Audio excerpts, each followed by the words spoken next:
Hello, hello, welcome everybody. It feels like so long since I've seen anybody in one of these workshops as we had that little break in October, but it's lovely to see this waterfall of wonderful people, 74 and counting. Welcome, some lovely familiar faces and some new ones. So hello, bonjour, hola, wait, quiet in the indigenous languages of my place. And my name's Jade Harvey Beryl. We got some bird noises. Welcome to the nature. But I'm a part of the team at the Outdoor Learning Store. We are a North American-wide charitable social enterprise that offers outdoor learning equipment and resources for educators and learners while supporting outdoor learning nonprofits. I also work closely with Take Me Outside, who are our partner in delivering this workshop. I join you today from the interior of British Columbia, what's now known as Revelstoke, but for the Sinaiaks people whose traditional unceded territories this is Skahikan, where the ridge lines meet the water. And this place has also been known and cherished and stewarded by the Secwepemc, the Okanagan Silks, and the Tanaha people. So for us, we know in the context of outdoor learning in North America, it's fundamental to develop our understanding of traditional ecological knowledge and perspectives, and to take time to nurture and rebuild relationships with Indigenous people who've called this place home for millennia. And so if it is relevant to you and you know, and you have this knowledge, please share in the chat, type the Indigenous territory you're joining us from today. If you're living on traditional and unceded territory and don't know whose land you're on, you can visit native-land.ca, but it covers the entire globe for Indigenous populations. And from that, it could be a starting point to learn more and build relationships with your local Indigenous, First Nation or Native groups. Thank you to everyone who's sharing. Yeah, thank you. And to chime in here, my name's Steph. I'm from Take Me Outside on behalf of our organization and now 50 plus other outdoor learning partners. We're really excited to be here this evening. I'll be more behind the scenes, keeping track of the waiting room and all of that good stuff. I'm joining you from Vancouver Island in British Columbia. And I'm joining you from Coast Salish territory, where the Kowatsan people, the Cowichan tribes, and the Hokominum speaking peoples have stewarded this land since time immemorial. It's near to where I grew up, and I'm very grateful to be back in this place. And I will pass it back to Jade. Thanks, Steph. So we know that the last few years have been undoubtedly challenging for everyone, but our silver lining has been the broader understanding of the importance of outdoor learning for physical and mental health, as well as for the deeper real-world learning opportunities that it offers. We are so glad to offer these workshops online so that people from all across Turtle Island, North America, or the world can join us, especially those who live in more remote or underrepresented locations. So in this moment, with all 101 people, I just want to thank you for taking time to build this community and for being a part of this at the end of your busy day. And I wondered if everyone would just close your eyes for 1 second. We could just take one massive, deep, collective breath together, in through our nose and out through our mouths. And just sit in the gratitude of what this special space is. Thank you so much. For those of you just joining us, welcome. Zoom 101, any questions, ideas, comments, write them in the chat. We've got Steph and Duncan behind the scenes working hard to collect those answers, and any questions you have that are for the presenters will go into a document, and then I'll pose them at the end when we get to our Q&A section. Please stay muted, but leave your video on if you can. It's lovely to present to people that you can see. I do have the transcript enabled. If that doesn't work for you for some reason, you can click the 3 dots under more and you can turn off that transcript for yourself. Okay, we've got the presentations, Q&A, prizes. Stay right to the end. We have a couple of prizes available for you. We're going to have the recording, a discount code to the Outdoor Learning Store, and a certificate of attendance via a link that will be emailed to you right after the workshops. Please check your spam folder if you don't see anything by noon tomorrow. Okay, let's kick things off just to get an understanding of what's going on.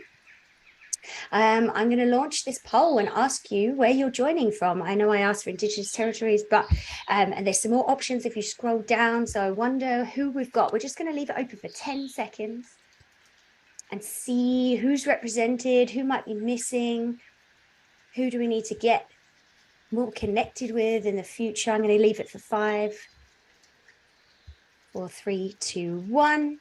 And share those results. So nobody joining us from the north at the moment, and no one from right down south, but somebody's joining us from elsewhere. Perhaps you want to, on this beautiful planet, maybe you could share that in the chat where you're coming from. Great job. And then I just have a second quick question for you. So who are you? Are you a formal educator in a particular grade range? Are you an outdoor or community worker, admin?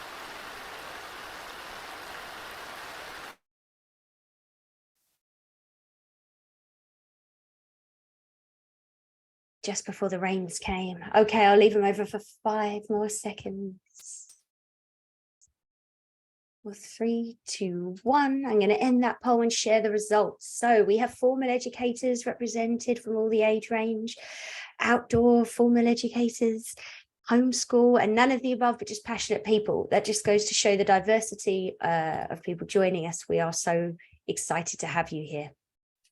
Okay, let's just get on. There's just a really quick intro that I'd love to do. So welcome, this is Teaching Green in the Elementary Years. This is the penultimate workshop in our fall virtual workshop series. I'd love to just introduce you to our international partners or national partners. These are our US partners. We're so grateful for everyone who's building this field. And our Canadian partners, where we started. So many wonderful people, and you can find the link in the chat there where you can learn more about them. But what we're here to do to talk about is this fantastic book we've just republished, Teaching Green, the Elementary Years, and we're very lucky to be joined by the editor and 2 of the contributors to the book. So today we've got Ian Shanahan. So he is got this passion for writing, nature, education, art, and that's led him to be the editor of Green Teacher since 2008. He also hosts webinars, our own Earthy Chats podcast, which you can find online or wherever you get your podcasts, and then the Green Teacher podcast, Talking with Green Teachers as well. He did 13 seasons with Ontario Parks. He's a species at risk surveyor and naturalist, and was the coordinator of Algonquin's renowned interpretive program. He's got a Bachelor's of Arts from Queen's University, a Bachelor's of Education from the University of Toronto, and became a certified teacher there. Second up, we have Jen Barron. Jen is an elementary teacher with the York Region District School Board. She's written and taught environmental education additional qualification courses. Whew, that's a tongue twister, for Nipissing and York universities, as well as the Elementary Teachers Federation of Ontario. Tongue twisters today, thank you. Jen has created eco games, and we can put the link into the chat there, which matches virtual choice boards, and she shares that on her website, which is very cool. And last but certainly not least, we have Stephen Glazer. Stephen teaches at Crossroads Academy in Lyme, New Hampshire. He's the author and editor of 5 books, including The Heart of Learning, The Best of Valley Quest, and Questing, a guide to creating community treasure hunts. Just very excited. We might be learning a little more about that. In 2015, the Gilder Lehrman Institute of American History recognized him as the New Hampshire History Teacher of the Year. And before joining Crossroads, Steve directed the award-winning Valley Quest program in White River Junction, Vermont. I'm so pleased to have you all here. And I'm going to pass it over to Ian to get things rolling. Excellent. Thank you so much, Jade. It is always a great pleasure to be part of these workshops. It's such an inspiring community of folks. And just to reiterate what Jade said, you know, at the end of a long day, a busy time of the year, at least those of us in the northern reaches, in the north and western hemispheres, it's not necessarily the most attractive month for a lot of us. November doesn't tend to be at the top of the list of favorite months for those of us in this part of the world. So a huge amount of gratitude and appreciation for everybody being here this evening, this afternoon, this morning, tomorrow. I saw we had someone joining us from tomorrow in Australia. Isn't it great living on a round planet? Anyways, I digress. So I'm just going to briefly share my screen with a very, very short PowerPoint to sort of set the scenes.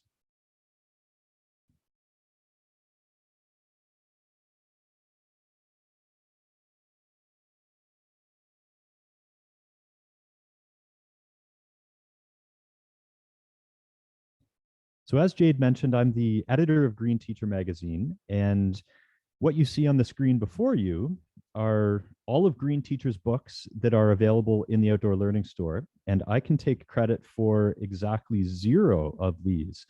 My predecessors, Tim Grant and Gail Littlejohn, both of whom are still involved with Green Teacher in more executive roles, they are the ones who are behind these 6 fine books, including the one that we are going to focus on today, Teaching Green the Elementary Years, which was published way back in 2005 when social media was in its infancy. Imagine that world, maybe a better world in some ways.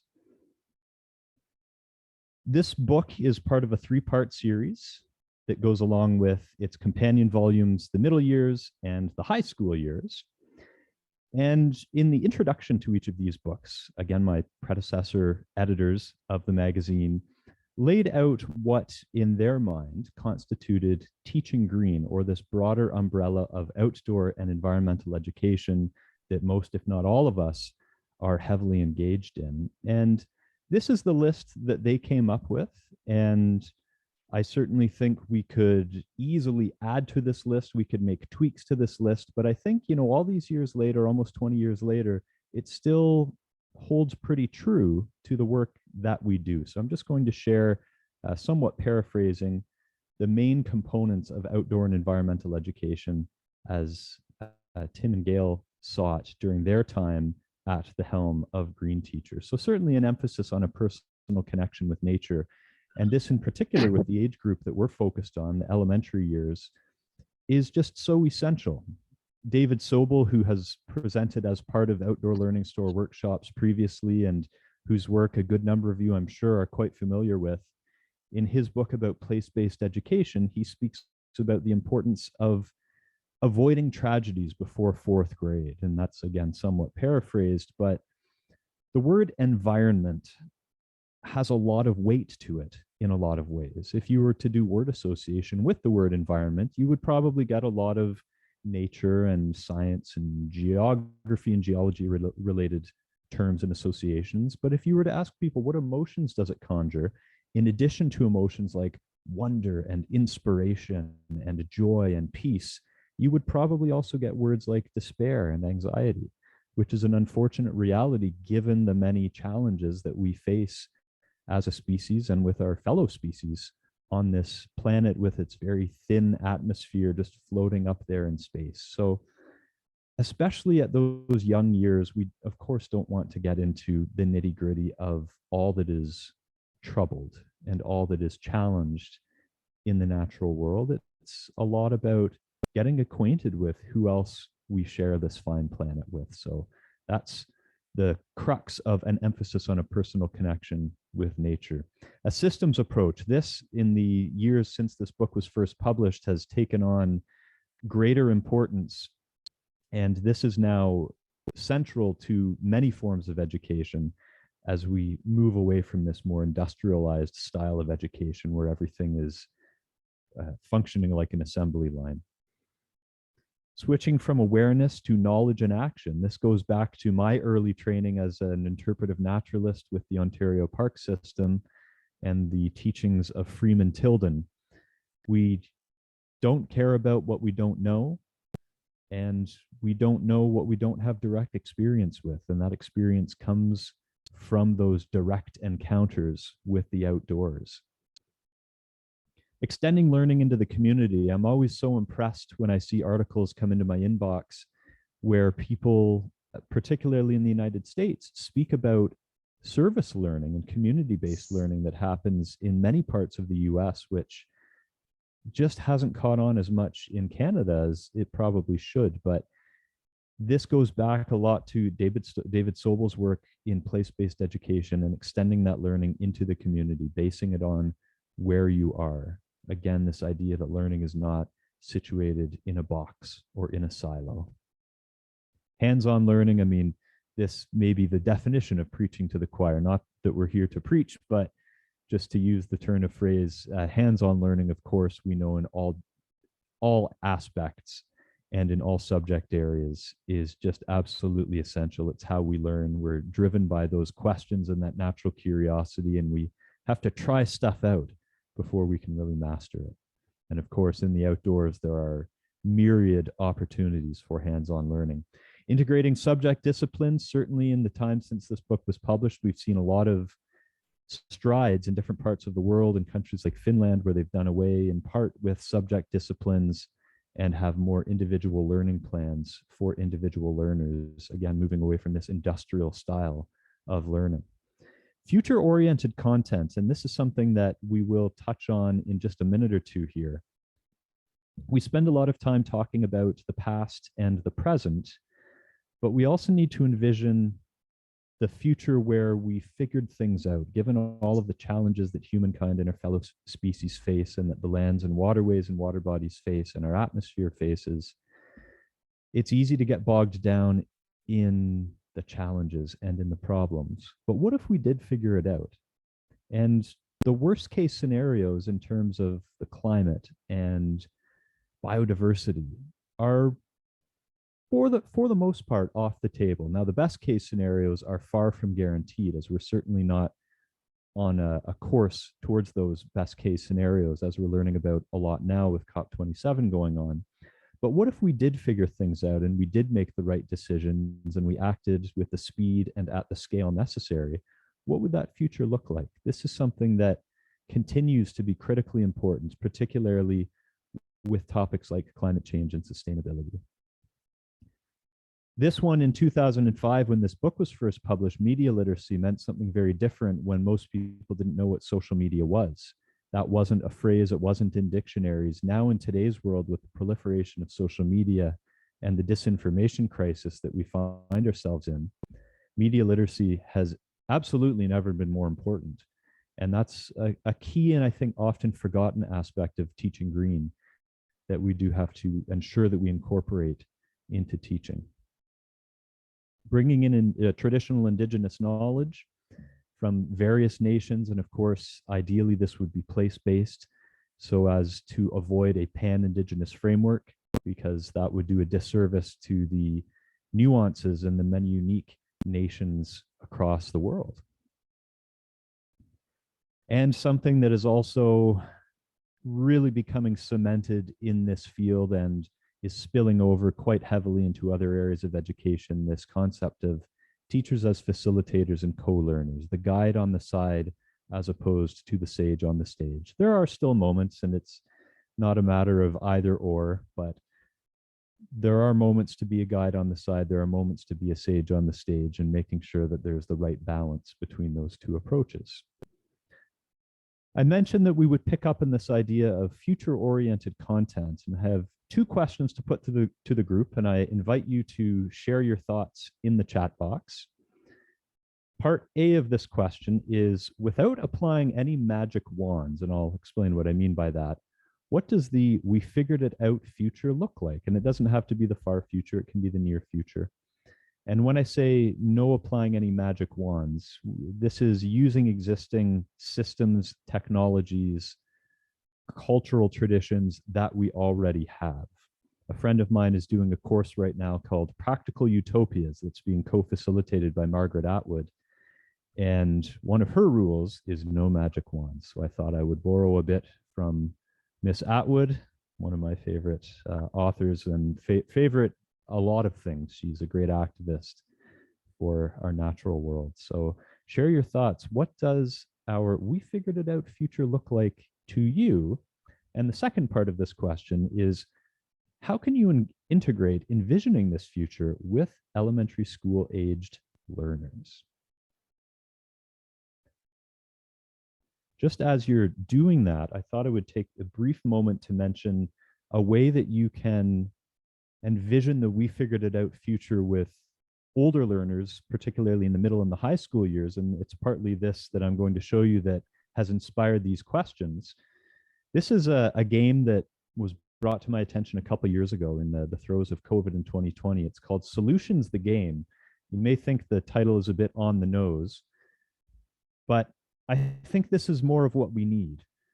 On the nose educational activities through activities like gameplay, such as this board game that is all about ranking 100 climate solutions that have been documented by Project Drawdown. And you can learn more about those various solutions at drawdown.org and see the great work that Paul Hawkins started a few years ago and has continued with Project Regeneration, which is regeneration.org. But the crux of this board game is that you have to rank the various solutions to help us meet the Paris targets and reach net zero by 2050.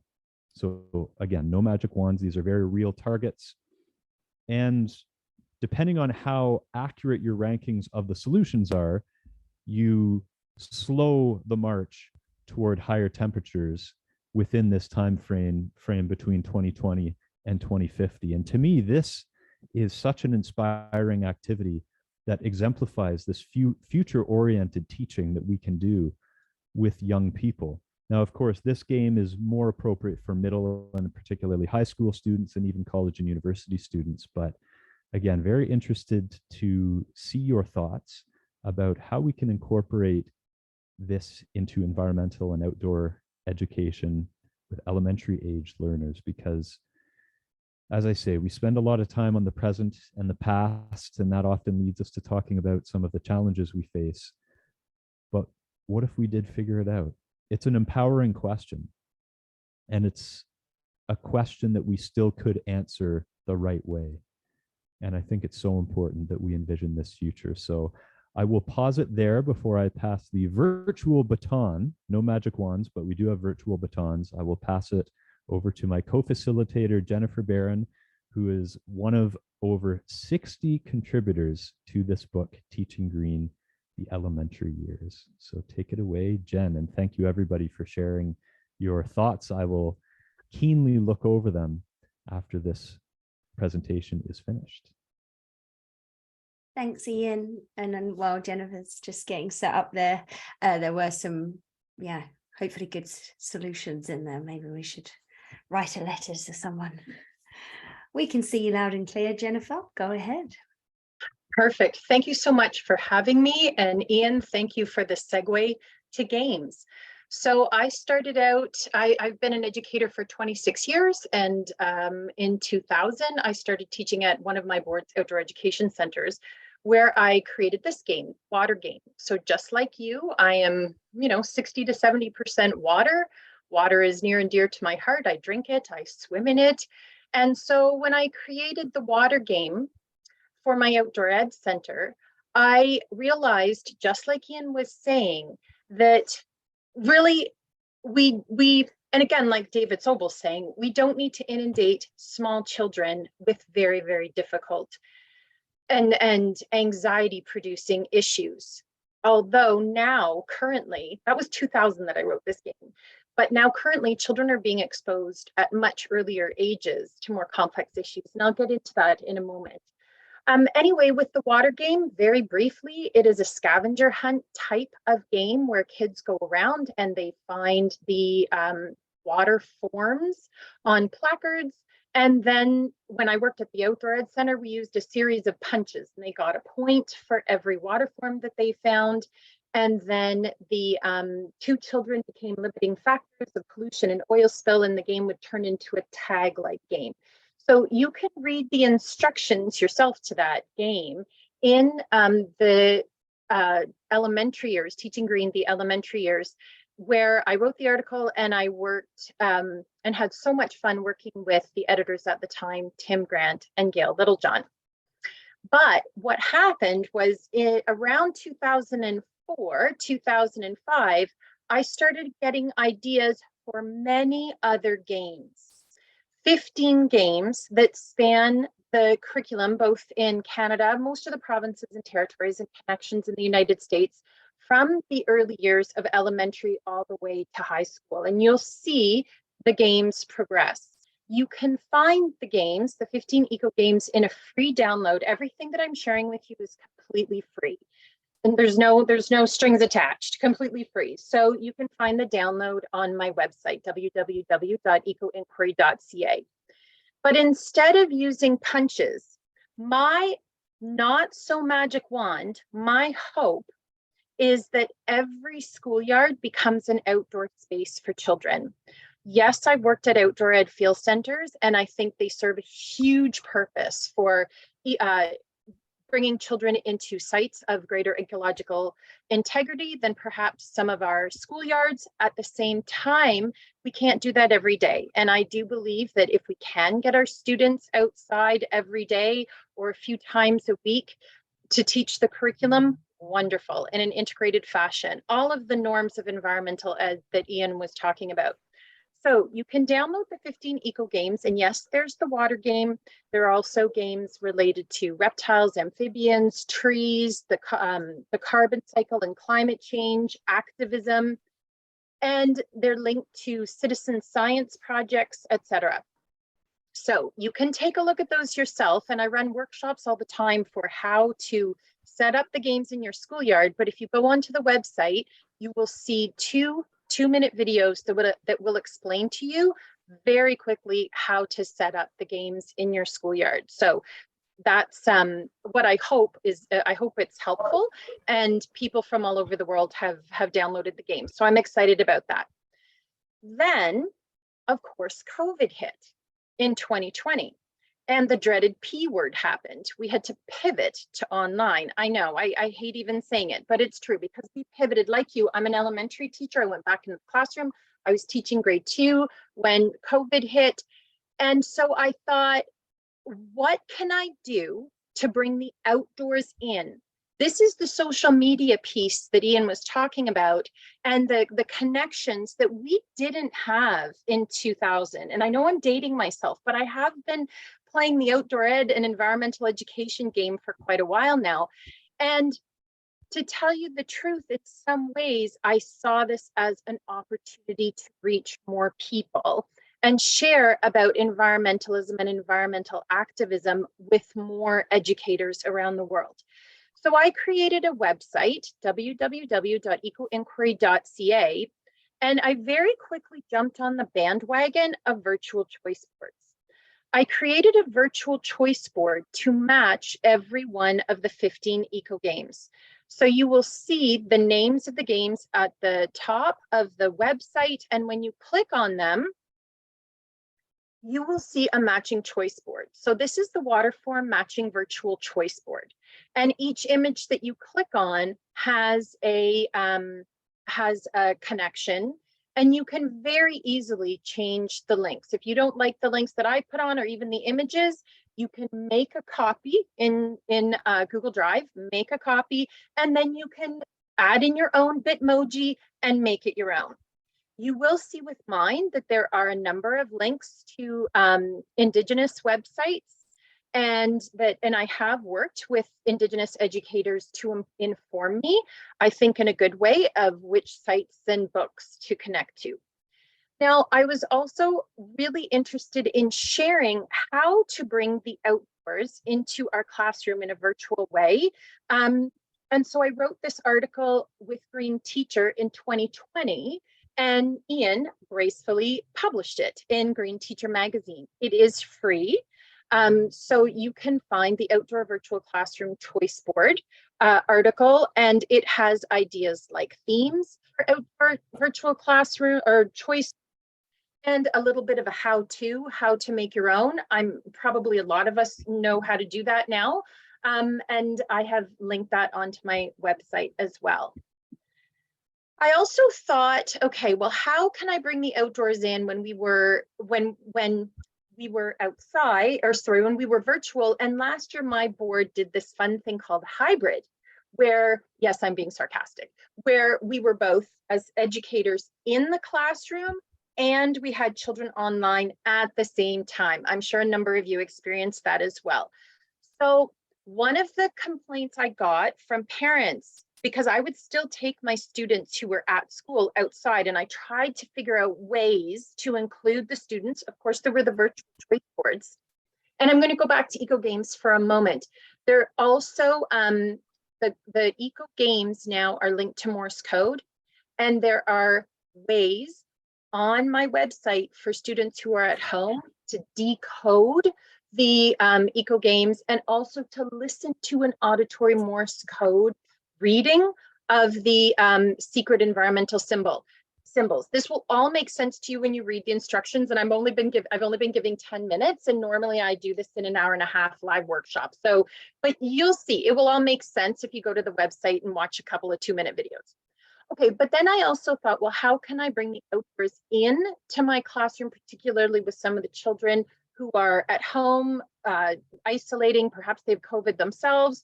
So I just started creating little short videos to spark inquiry in my own community, that bringing in the community. So I live on Lake Simcoe. So when the ice was melting, the question of why is the ice moving like that in connection with water?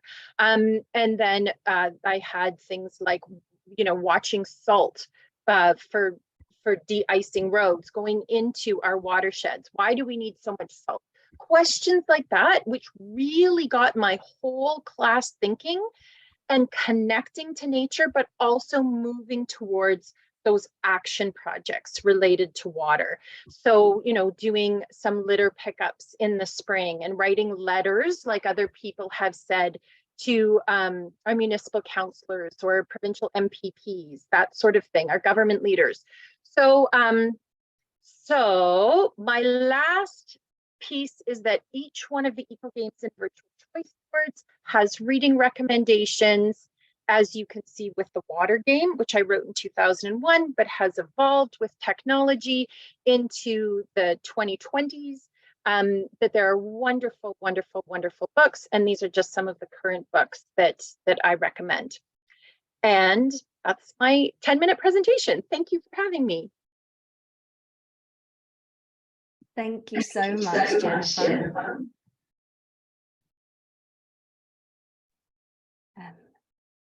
Wonderful. And so much information, and so grateful that you have all of these free resources available. And again, for anyone who is just listening or hasn't been catching up with the very active chat, all of these links to resources, to Jen's website, to recommendations are going to be in that follow-up email with you, with a recording link, your link to your certificate of completion, and also a discount code. And so I'm going to share my screen and invite Steve to take control. Over to you, Steve. Thanks so much. Thank you. My name is Steve Glazer. I am in my classroom in Lyme, New Hampshire.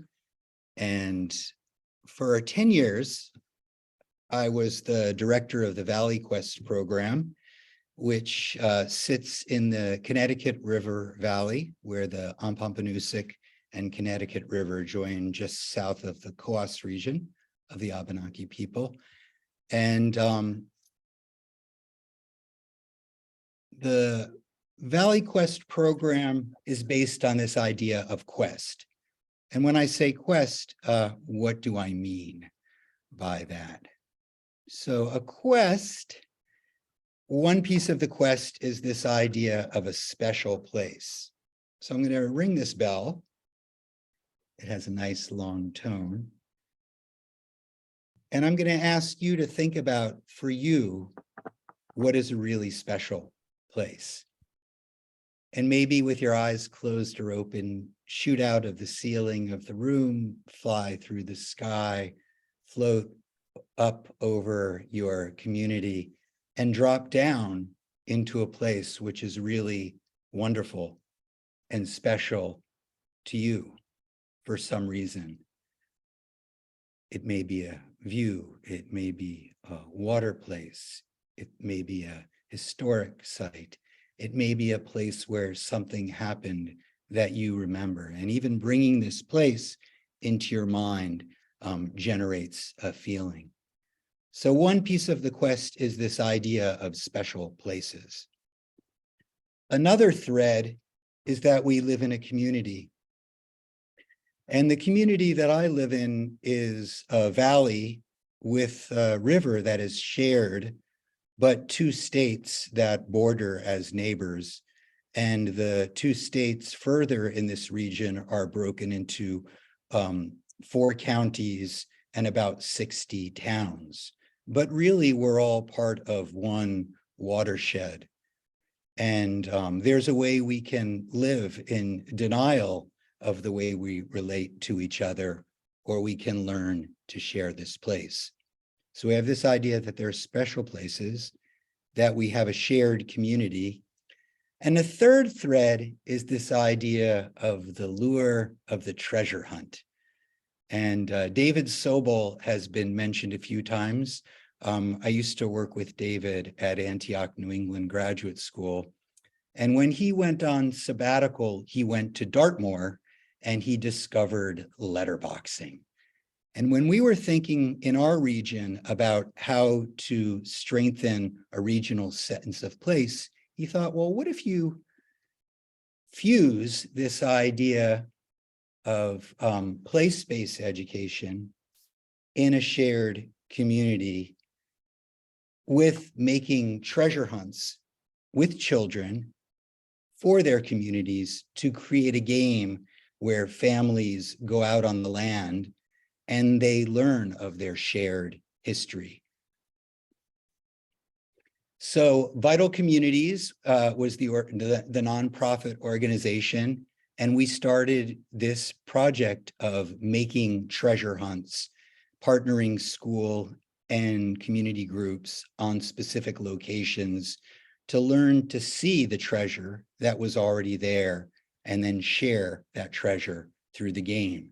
So there's this one piece of asset mapping. This is the place for clay. This is the place where we can see the loon. This is the place where mills were built on the river. And there are signs of early settlement. This is the place where we can learn to see forest succession. At these places, the group adopting a place, going through a process to build a formative experience, which then gets transferred through some kind of little publication as a guided adventure to see what this group learned. In learning, something comes in publishing, something comes out. As we know this place, we know it well enough to wish to go back and to invite others in. And through this process of learning, a spectrum comes to build a sense of stewardship. Let me find my cursor.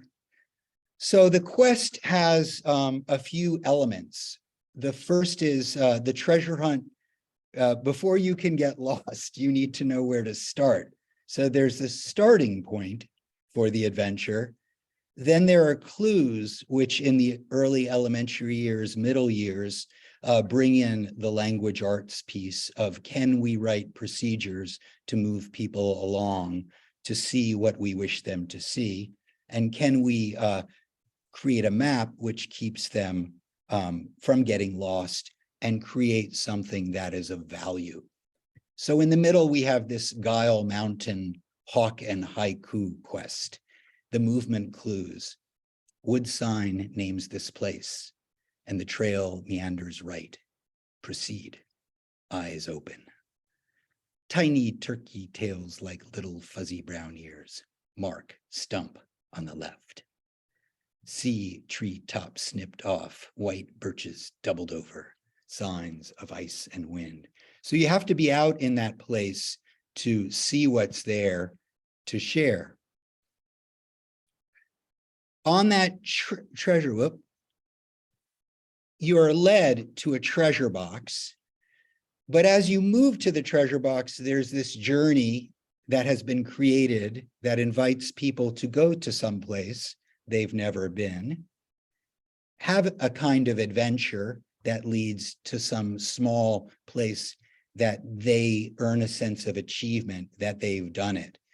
And then if that lens looks in a specific way and teaches a specific kind of story, they move on, learning not simply where they went, but a new way of seeing. So in the process of the journey, there's education, as they become more familiar with the different aspects of the community, they can move to conservation and stewardship. So this was a suite of bird quests, and we had a summer of Upper Valley bird search. There are also a series of outdoor classroom quests, which lead to specific kinds of habitats that make it easier to see and understand the pieces, patterns, and processes of that play out in our region. The fake treasure, of course, is the box.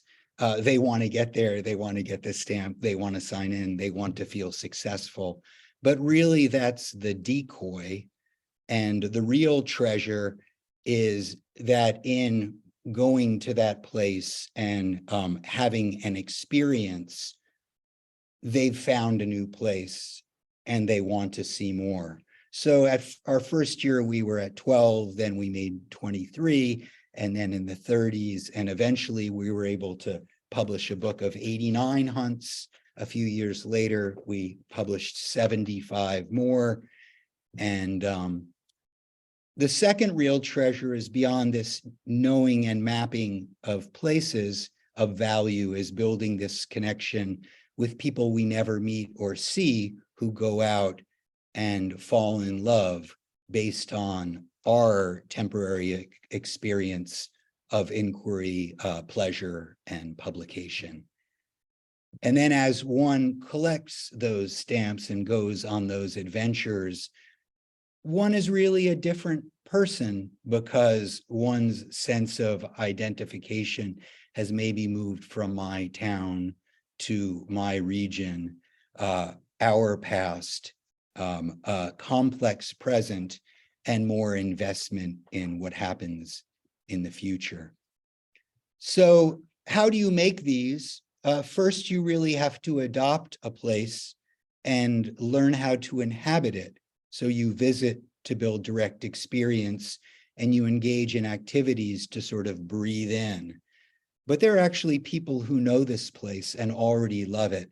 So there's an opportunity to have intergenerational experiences with all kinds of partners who have the interest of sharing what the student group is interested in learning. And then you integrate at that level of your classroom and your content areas and skills what you wish to produce. So here, elementary school, second grade, wanted to go out to the Linney Levin Trail at ZBD Wetland. And so it's in walking distance to the school. And we would walk to the wetland, we would go to different places and have a number of experiences which make these nodes of where we had the experience, and also familiarity with how to get from one bead on the string to another. And moving between those places again and again, we prepare so we can have procedural writing of following directions and content writing of the things that you might find here, because we actually had learning nested in this place. Back in the classroom, students adopted elements of things they saw and heard and learned about, and made markers for the trail. And by the end, the class was involved in raising some money, which was then met to preserve this place in perpetuity as an outdoor classroom for the school over the long haul. So this is simply one quest, but the work of children became an invitation to many, many more people to become interested in the long-term relationship with a simple wetland down the road from the school. So we published a number of books. Those books spread an idea which started to spread around the region.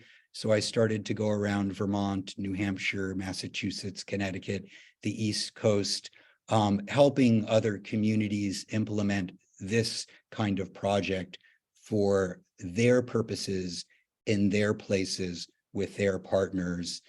And we ended up developing a number of curriculum units, one looking at watersheds, another looking at colonization, not as something that happened somewhere else, but something that happened in your community. How did it happen? Eventually, other communities from Oregon to Maine to Martha's Vineyard developed their own programs based on this model. And three programs which still exist now out in the world. I'm now a middle school teacher on the East Coast. South Shore Quests in Massachusetts has remained active. In the Midwest, the Ohio and Erie Scenic Canalway and the National Park Service have a program called Canalway Quests. And on the West Coast, the Oregon Coast Quest program is still active. For quite some time, I was really on the road. I think I went to 25 or 30 states. And then I was invited to go to Hungary. Questing was translated into Hungarian. And then I was invited to go to Poland. And really now the place with the largest questing culture is in Poland. There are hundreds of quests and a number of organizations committed to this idea. It's interesting because this book, I wrote this article more than 20 years ago. And at that point, nobody had a GPS unit. And letterboxing did not really exist as an activity. It ended up, we imported this idea of the treasure hunts with the boxes, but people who went on the quests were not always interested in the by children and adults working together for stewardship, sharing an educational adventure. There was a bit more the box. So letterboxing exists, you can work with that. And then as the phone and GPS really started to work, the whole geocaching community. So these really emerged in the decade after we had done this work, but they are there as resources. Meanwhile, if you're interested, you can send me an email. The book, a how-to book published by University Press of New England, I believe is still available. Valley Quest and those other organizations can serve as resources. And I would guess that wherever you are, there are treasures worth knowing, groups interested in learning, and future inhabitants who would benefit from knowing. So I'm Steve, that was Questing. I hope I took the right amount of time. Thank you very much. Thank you so much, Steve. I'm just so inspired by both yourself and Jennifer and Ian, your beautiful introduction of just how, you know, investigating and playing games and getting to know and basically just adventuring and building relationships through adventures is just so wonderful. Thank you so much for all of your expertise and knowledge. And again, we will share links to all of these resources in that follow-up email in one place to make it really easy for you to dive in. And the chat has been filling up with all interesting things, but I'm going to have a look for some specific questions. And for you, Steve, Kelly asked, do you know of any people questing in Canada, or do we need to up our game? You might need to up your game. A number of times people wrote grants to try to bring me to make presentations, but I don't think they were ever funded because I was never invited. But I do think that if there's interest, I might be able to come in the summer, or it may be that there's another group that has this idea, or maybe on the West Coast, someone who might come up from Oregon coast or in the midsection There was a program that was in Minnesota, in north central Wisconsin, and mid-coast Maine. There's quite a number of, there's a lot of activity sort of toward the Maritimes. Okay, well, if people are looking for support in getting funding for this or any other outdoor learning initiatives, you can check out the funding resource page at the Outdoor Learning Store website, and perhaps we can find a way to bring the quest to Canada. Okay, keep those questions coming in the chat. Jennifer, I'd love to ask you, so you talked about having these virtual online game options and in person. How do you think people can integrate, because technology is a huge thing and a lot of new curriculum are focused around, you know, technological literacy. How do you see the best of both worlds of learning outside and technology coming together as part of inquiry-based learning?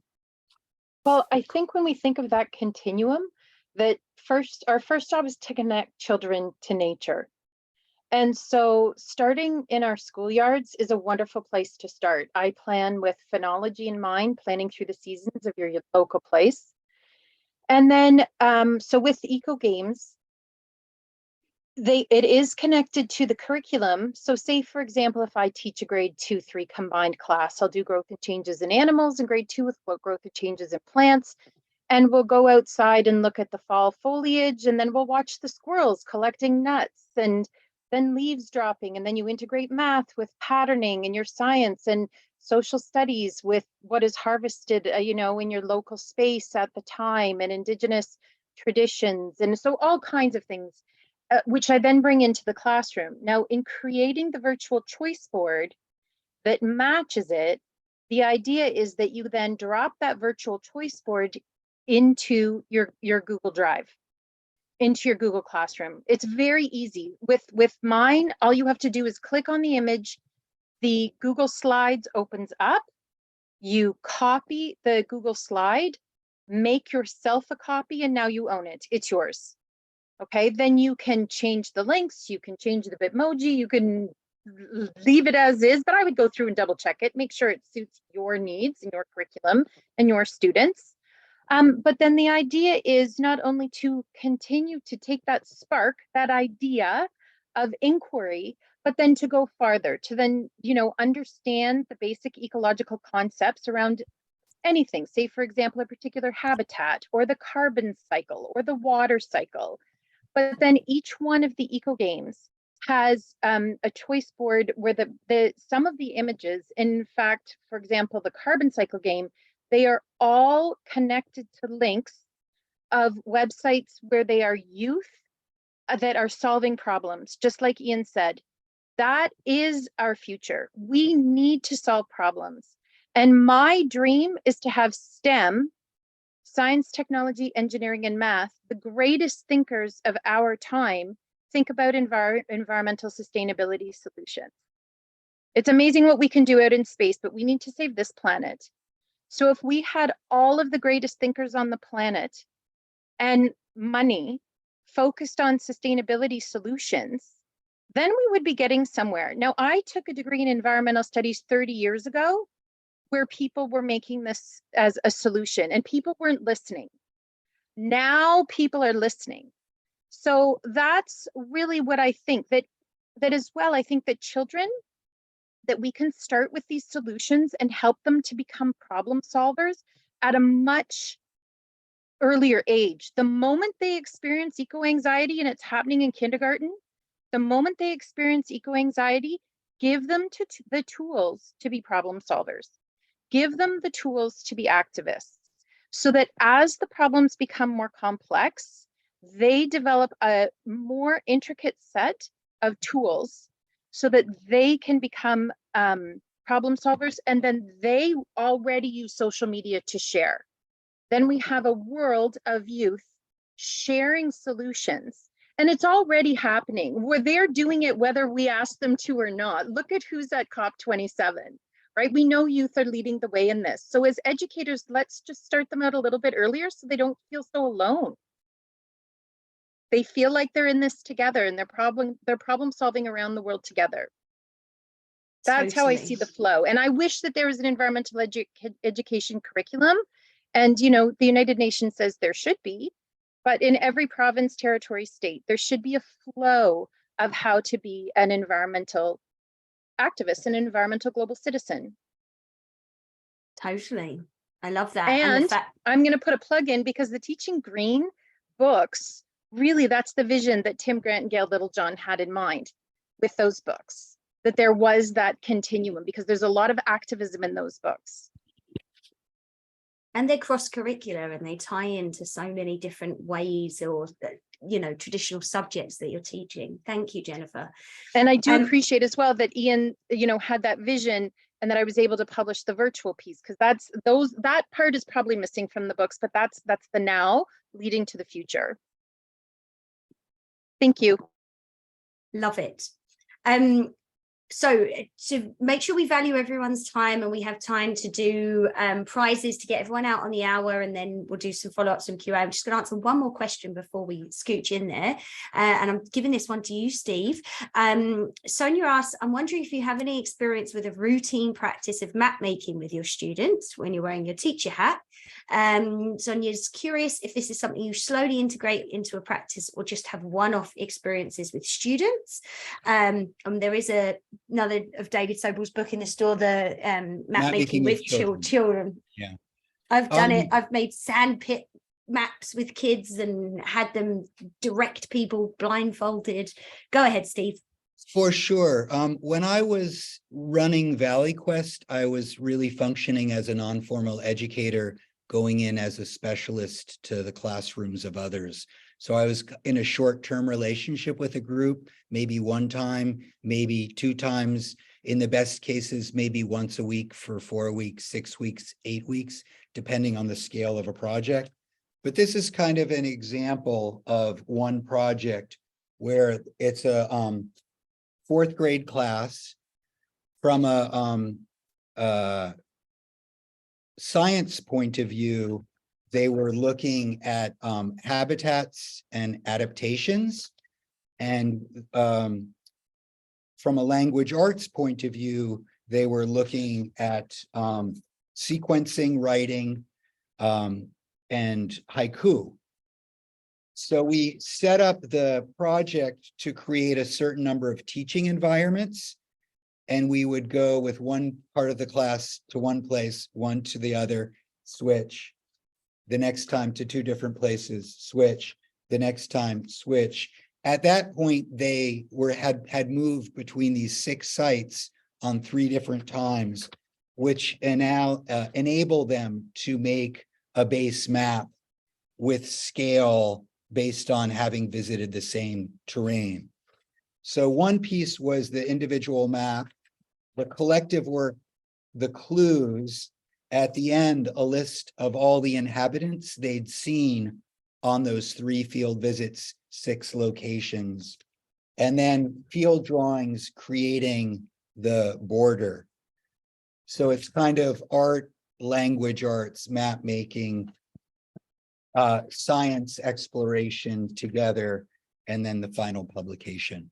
But it was not like I was teaching that 4th grade again and again, map making, the way I'm working with my 7th and 8th grade English and composition students.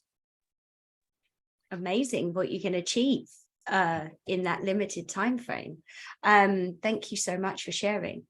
Okay, everybody, we're gonna quickly roll into our sort of soft close here, and then we have a chance to have a few more questions and answers after this. So just firstly want to say thank you so much, Steve, Jennifer, Ian, for all your time and effort in preparing for this and for joining us this evening and sharing your wisdom. It's so greatly appreciated. And I've got little cogs turning in the back of my head about the maps that I want to create, the quests that I want to be the first quester in Canada. I want it. I want the accolade. Of course, it's all about the journey, not about the prize box. Okay, and so we just have one workshop left in this full series. It's Tuesday, November 29th. It's with accessibility and inclusion consultant Karen Lai, who is just a riot to spend time with.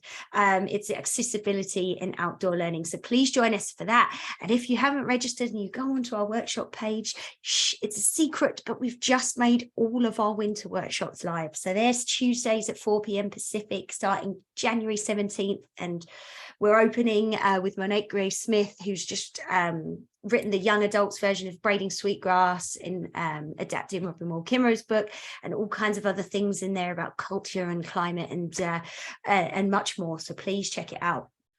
Okay, so little prizes, little quiz for you. And because we're teaching green in the elementary year, the theme of the quiz this week is green things. There are 4 questions. Have your typing fingers at the ready. And the first 2 correct answers will win a $25 gift card to the Outdoor Learning Store. And the second 2 questions, first people to get the correct answer typed in the chat box will win a $25 gift card to the Take Me Outside store, where they have fantastic ethically made apparel for teachers featuring cool slogans like "Not all classrooms have 4 walls" and "Take me outside, would you believe?" So, and they're very soft t-shirts too. So, okay, quiz, fingers at the ready. I don't know how specific I'm going to be about the spelling, but I think given the, quality of things coming in the chat, I'm going to ask for the correct spelling. Question 1. Green plants make their own food through a process called photosynthesis, which uses a green pigment called what? What is the green pigment? Steph's looking for the first. And I have to make sure that it's spelled right here. I'm being quite pedantic. I have done previously haikus, Steve. Your haiku voice in delivery was exceptional, by the way. And I got told off for being too strict about the number of syllables in my haikus. Do we have a winner, Steph? Yeah, we have 2 winners. So the first person was Jordan Lynch. Congrats, Jordan. And the second person, Shannon Bird. Congratulations. I'm always amazed at how fast you folks can type. Well, please actually, sorry. Sorry, the second winner is going to be for the second question, but maybe. Oh yeah, sorry. Oops, sorry, That's Shannon. Okay. I think just, we'll just have to runner give you up. Just the accolades. Question 2. First person to get it correctly. Which gemstone is colored green by having trace amounts of chromium? Which gemstone is colored green by trace amounts of chromium? Congratulations, Rachel. The first one to type emerald as the correct answer. And if folks want to message me their email in a private message, maybe if you do that, we'll get in touch with you.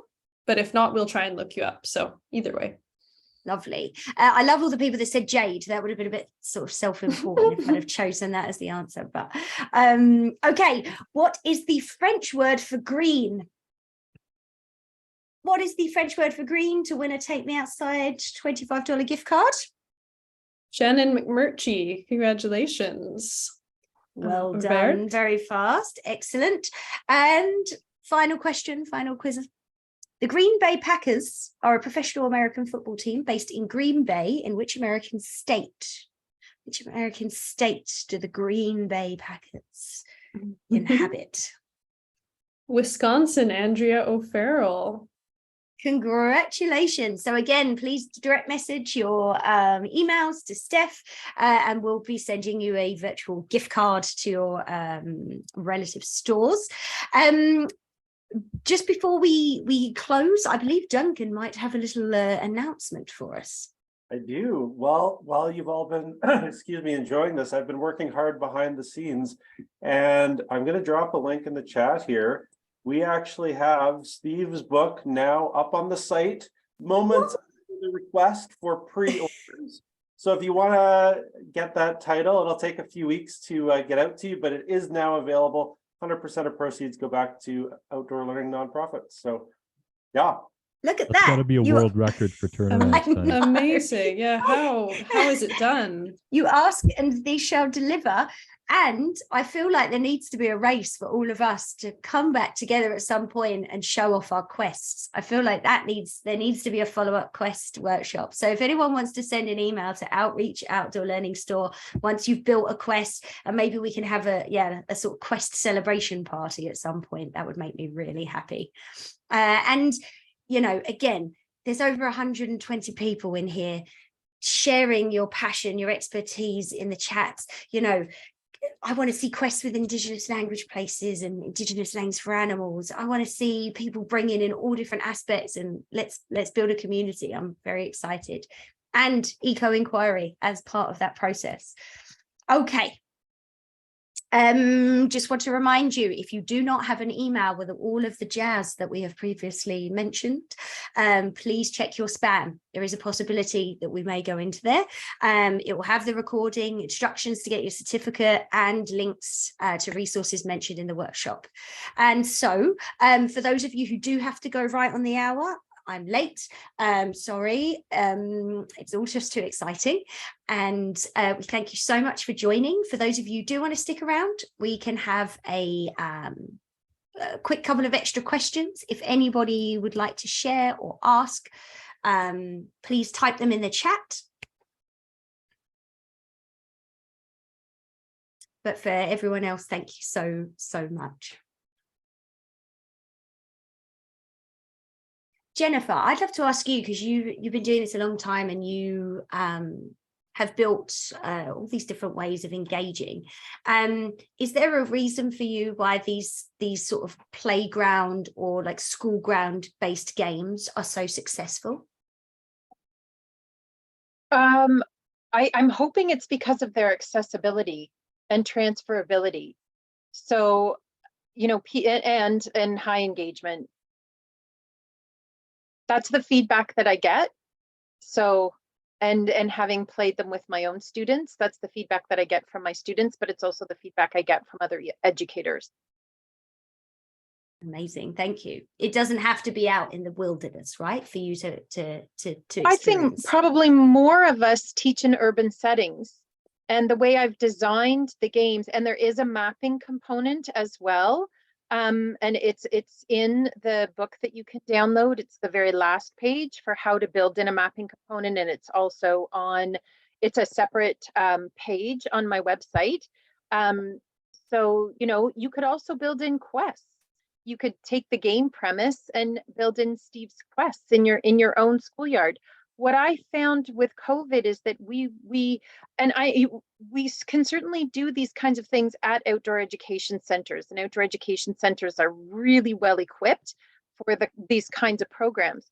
But what I found when I left the outdoor education center and I went back into the classroom is that I still wanted to be able to do those things. And so that's when the games started coming to me, and for how to do them in the schoolyard. And during COVID, we weren't allowed to go off school property, nor were we allowed to have volunteers. So I still wanted to take my class outside every day, but I had to stay in the safety net of my own schoolyard. So I think, you know, with that in mind, and with the idea that many of our schoolyards are in more urban settings, that you can still go ahead and play them. I get a lot of pictures on my Twitter account with students playing the games in urban type schoolyards. Amazing. What's your Twitter handle? Eco Inquiry. Lovely. And someone, Stephanie, asked, are your games adaptable for kindergarten, do you think? Absolutely. The last workshops that I gave in the fall at a school board conference, they were all early childhood educators. So there are ways to adapt the games for older students, younger students, and I've written that in the front matter of my self-published book, which you can download. And I would love to invite both you, Jennifer, and Steve, and Ian, so as part of Take Me Outside and the Outdoor Learning Partnership, in May 4th to 6th next year, 2023, we are hosting an inaugural outdoor learning conference in Banff, Alberta, Canada, but it will national, international, anyone can join. And our call for proposals is open, as is registration, and I would love to see both of these in a expanded version. So you guys should sign up, and anyone who's here should join us for that. That would be fantastic. Thank you. Steve, I had a question. You had your stamp book there. Those stamps, to me, are some of those hand carved? Is that part of the process, or are you finding these in random shops or? No, they're all hand carved. So typically at the treasure box, you'll have a stamp that is the symbol to carry away to remember that site. And so when a group is making the quest, part of it is making stamps. And sometimes you'll teach the stamp making, and it will be thematic. And then the class will pick one to commission one of the students to make a replica to put in the box. So these are the symbols from different quests and groups I've worked with over the years. What a beautiful repository, stamp collecting at its finest. Yeah. How wonderful. Okay, I'm going to honor the fantastic energy that everyone's bringing, but also that everyone's had a big old day, and I want to appreciate everyone's need to perhaps go and eat and rest or be with family. And so again, from the bottom of my heart, in the language of the Tnaha, they say Husasukini. I am grateful for the Snipes Lim. Thank you so much for being here, for sharing with us. This wisdom and expertise is just priceless. Thank you. Thanks, everybody. For the rest of you and anyone joining us, hope to see you at another workshop soon. Always free. You can find them at outdoorlearningstore.com/workshops, and all the resources will be in your inbox soon. Thank you.